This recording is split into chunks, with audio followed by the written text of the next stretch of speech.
waxaa dhacday geeri gob baa hooyatay waxaa dumay gabal dhawaaqyada qarannimo halgamaagii halka adkaa hal abuurkii hogga uu ka curiyaa hibada badnaa xigmaawigii xeesha dheera dhaxal ururiyihii taariikhda yiqiin ruuxii xor ahaa ee xornimada jeclaa tooshkii dadweynaha Soomaaliyeed qarinkii qiimiga badnaa macallinkii murtida la noolaa mu'allifkii aragtida fogaa maktabad lamoodkii milgaha wacnaa mu'adinkii midnimo doonka mukhliskii mayalka adkaa maxamed baashe xaaji xasan raximahullah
الله naxariistay baashe wuxuu tagay xilli loo baahnaa wuxuu ka tagay aragti iyo dhaxal aan dhamaanayn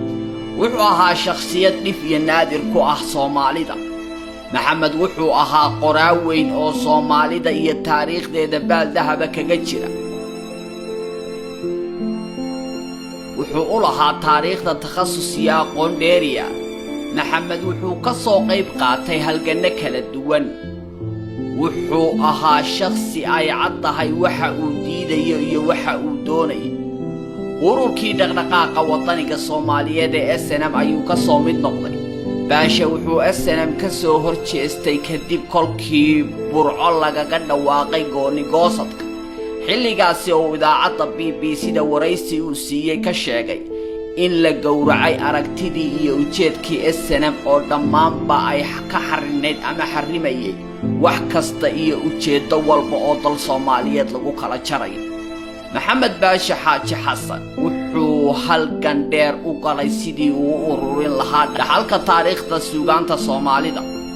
qoraa weyn ayuu noqday wuxuu qoray buugaag caan baxay oo maanta dhaxalka ummadani leedahay kaalin wax ku oola kaga jira buugtaasi oo ay ka mid ahaayeen buugga hal aan tabayay oo qoraagu ka diyaariyay taariikhdii iyo suugaantii mugga weyneed ee Allah u naxariistay abwaan xaaji aadan afqalooc buugga kale halka haleel oo uu ka qoray maansooyinka maansayahanka Soomaaliyeed ee abwaan hadraawi buugga guri waa haween buugga afka hooyo waa hodan iyo buuggiisa qiimiga badan ee haatan uu gacanta ku hayay oo bandhigiisa oo kaliya inoo dhina kaasi oo la magac baxay haltis qaaday oo isna ka qoray dhaxalkii cuslaa iyo suugaantii uu ka tagay rabbi ha u naxariistay abwaan kii weynaa ee dun carbeed maxamed baashe rabbi weyne ha u naxariistay wuxuu ahaa hal abuur iyo curiye aragtiyeed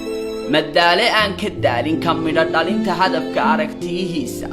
wuxuu sanadihii u dambeeyay si weyn u darsay sida kala maqnaanta Soomaaliya bulsho weynta Soomaalidu kubka iyo bowdada uga jabeen daraasadihii kala maqnaanta ummadda uu ka sameeyay waxaa ka dhashay aragtida hana qaaday ee markale midnimo dhaqdhaqaaqaasi baaqa uu soo saaray waxa uu daahan yahay oo ujeedadiisu tahay in la xoojiyo wada hadallada soo dhaweynta ummadda Soomaalida iyo sidii markaas loo heli lahaa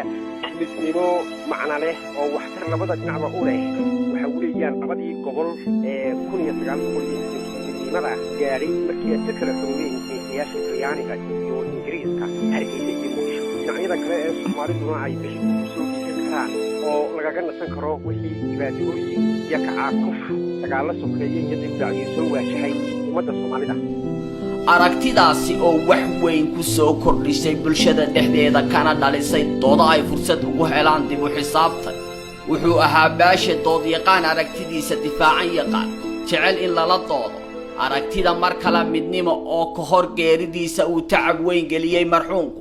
waxay sababtay inay xilligan noqoto tan kaliya ee gudaha Somaliland kula hirdamaysa ama loola ku ka dhex taagan yahay aragtida kale ka soo horjeeda iyana ah gooniisu taaga Somaliland. maxamed baashe waxa uu xijaabtay isagoo dhaqdhaqaaqii u horseedka ka ahaa ee mar kale midnimo uu yahay mid dhisan oo ku taagan tiirar adag iyo aragti sidayaal aan la loodin karin. maxamed allah u naxariistay aragtida mar kale midnimo ka sako wuxuu xilligan ku fooganaa sidii uu dadweynaha dib ugu bari lahaa halka uu salka ku hayo aragtida gooniisu taaga Somaliland iyo inaanu ahayn go'aan shacab wax loogu yeeri karo. rabbi naxariistii jannaha ka waraabiye taasi oo macallinku ka diyaariyay qormooyin dhaadheer iyo xogo barnaamijyo noqon doona. allah u naxariistay ifka wuxuu maxamed kaga tegay 4 carruur iyo xaaskiisa hooyadiina weli way nooshahay rabbi cimriga ha u dheereeyo godka lagu jannee geesi naga baxo guul dhashu ah.